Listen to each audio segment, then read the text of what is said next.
mu def déjà dafa am ay genre je sais pas ndax dama koy tuddee genre chantage wala menace mais quand par exemple Sonko mu ne la am na ñaar si ñun du ñoom kese sax mais ñaar ñii ñoo gën a fës parce que ñoom ñooy gën di wax ñoom kenn ki mu tudd surfacturation soupçon de surfacturation ñëpp xam ne Abdourahmane Diouf la parce que daf ne ministère bu mu yore woon dafa jëlee yóbbu ko ci beneen ministère ça c'est déjà c'est problématique parce que tey man dama jàpp ne si on a des soupçons sérieux de surfacturation qui pèsent sur quelqu'un pour moi la meilleure décision bi ñu war a jël en termes de mesures conservatoires d'accord c'est de ne pas nga reconduire ko ci benn ministère parce que tey ministère bi boobu nga xamante ni mooy ministère bi ñu ko jox dama lay wax par exemple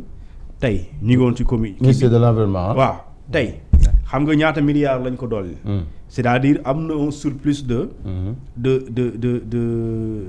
67 milliards 422 millions 372 mille 912 ci budget waaw un surplus surplus kon dañ ko dooleel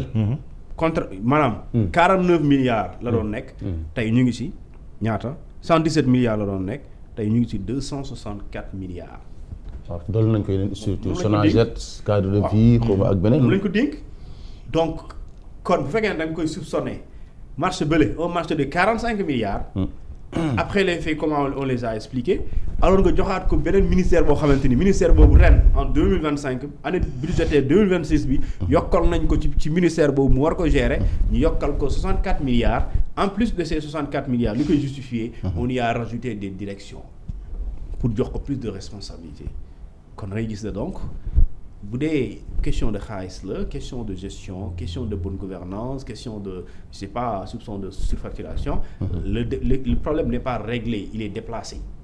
il faut c'est un problème ça veut dire que donc et boo gisee li nga xamante ni moom le président Diomaye nekk di def mais da ngay xam ne Diomaye n'est pas prêt pour changer Abdourahmane Diouf vraiment il n'est pas prêt pour le changer mais beneen bi aussi concernant Mimi Touré et foofu vraiment man le cas Mimi Touré c'est pas li ñu koy waxal nii mais c'est pas nouveau pour ñi Sénégalais yi nga xam ne dañuy bàyyi xel lu xew ci àdduna bi moi je regarde une émission Tunkara par exemple Tunkara mais il dit avoir lu un rapport boo xam ne dafa épingle Mimi Touré par exemple il a dit ouvertement à la télé mais tu oublies on en a discuté ici il y a plus d'1 an 2 ans peut-être et il a dit à la télé dama ne 2023 c'était la première fois ñuy wax loolu 2023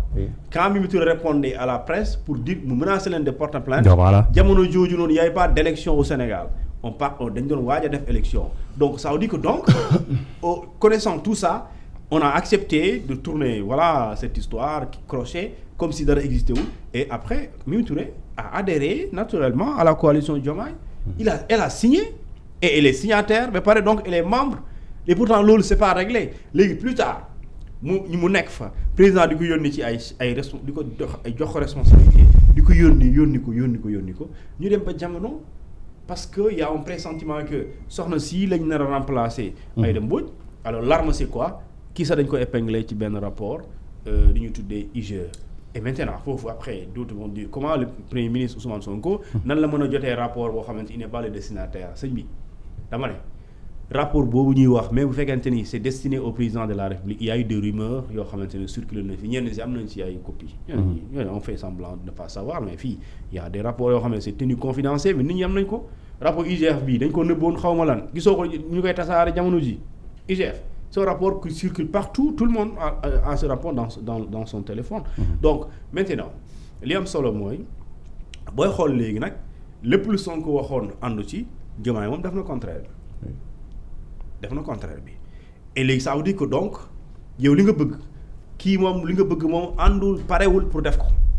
parce que Diomaye Faye président de la République ou bien président de la coalition Diomaye président du dooleel Mimi Touré nga espérer da koy dàq suba ci poste de conseil spécial sinon bu ko fa jëlee leneen la koy jox logiquement sinon amul sens loo koy joxee mu coalition boo xam moo tënk ñëpp des dizaines de partis ou mouvements ñii ñëpp nga ne leen yow Mimi yow laa ko dénk maanaam géreel ma leen na lépp jaar yoon parce que yow yaa nekkoon superviseur loolu kon liggéey bi nga def doy na ma léegi yow laa dénk lii géreel ma ko kooku boo ko doon daax doo ko jox loolu parce que je pense que on ne nomme pas Mimi Touré comme présidente de la coalition pour la changer demain ou une semaine. C'est parce que mûrement réfléchi xam nga ko quel que soit le relent yi am suba lu tax nga changer ko léegi nag Pastef peut-être prépare sa réponse et Pastef va répondre léegi nag c'est pas en répondant lan mooy doon seen plan bu ñuy teg ci suuf parce que Diomaye nee na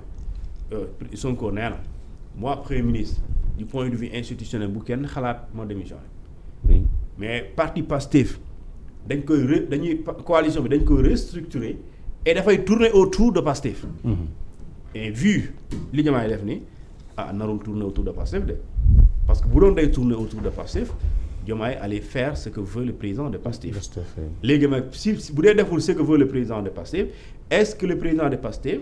va accepter que son parti et ses militants est-ce que le parti Pastef sera dans la mouvance dans cette coalition dirigée par le président par Diomaye sachant que Sonko bëggul loolu et loolu problème bi boobu la et logiquement cohérence politique même mënu fa toog lu mu fay def et su fa doxul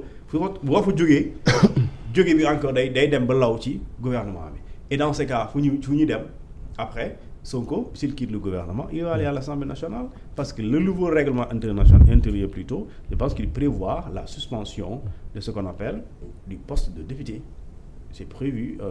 xam nga ban article ci fin bi c'est prévu que le député qui suspend son poste s'il décide de revenir mu am un délai 2 mois xaw ma. mu préparer ki ko suppléer kooku préparer jël ay bagages moom mu ñëw. Est-ce que c'est pertinent dans le cas de Ousmane Sonko parce que le règlement a été fait ultérieurement après ndax day rétroactivité bi parce que bi ñu installé assemblée ba pare ci lañu adopté règlement bii nii boobu fekk na Ousmane Sonko quitté na on est en démission parlementaire je pense day rétroagir c'est la loi pénale qui ne rétroagit pas donc on est en droit parlementaire donc je pense que ça ne pose pas en tout cas Doudou Wade gisewul noonu par exemple Doudou Wade dit que Ousmane Sonko ne peut plus retourner à l'Assemblée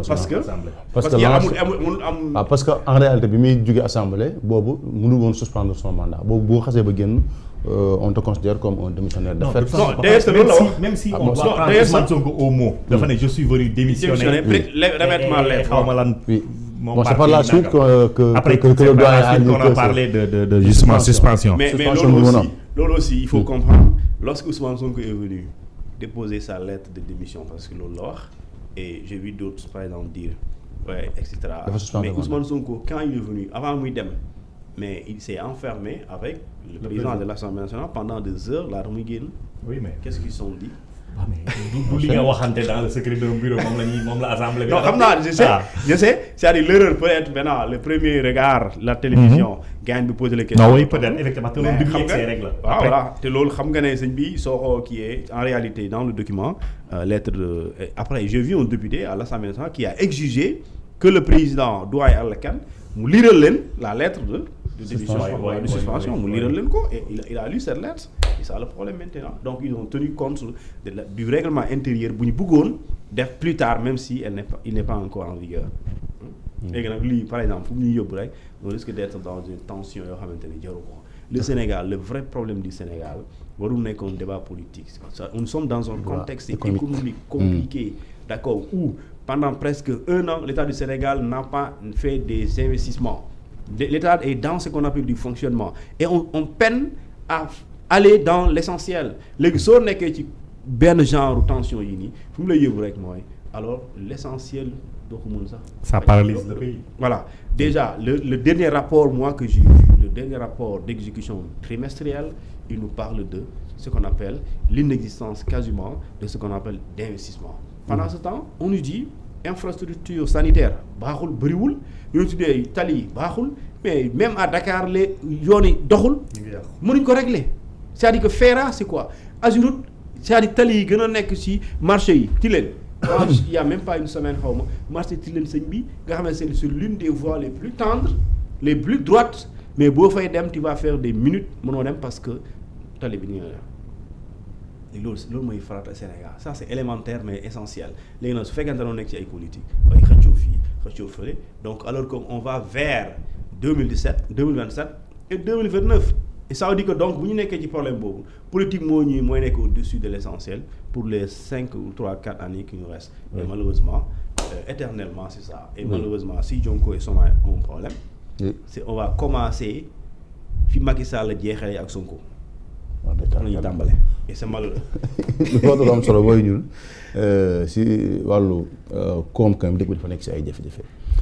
mais aujourd'hui li ñu gis nii mën na am répercussion si doxalinu réew mi parce que bu njëkk en fait président moo daan am dooley politique am dooley institution bi donc premier ministre bu amee moom jafe-jafe day jël décret rek signé ko même après mën na génn jàmmaarloog moom mais cette fois-ci moom c'est l'inverse c'est-à-dire ki yor dooley décret bi yorut dooley politique bi ñu bëri jàpp nañu ne Diomaye du mës a dàq Ousmane Sonko du mës a démissionné donc ñoom ñaar mën nañ nekk si kii nekk kilifaam ñu nekk si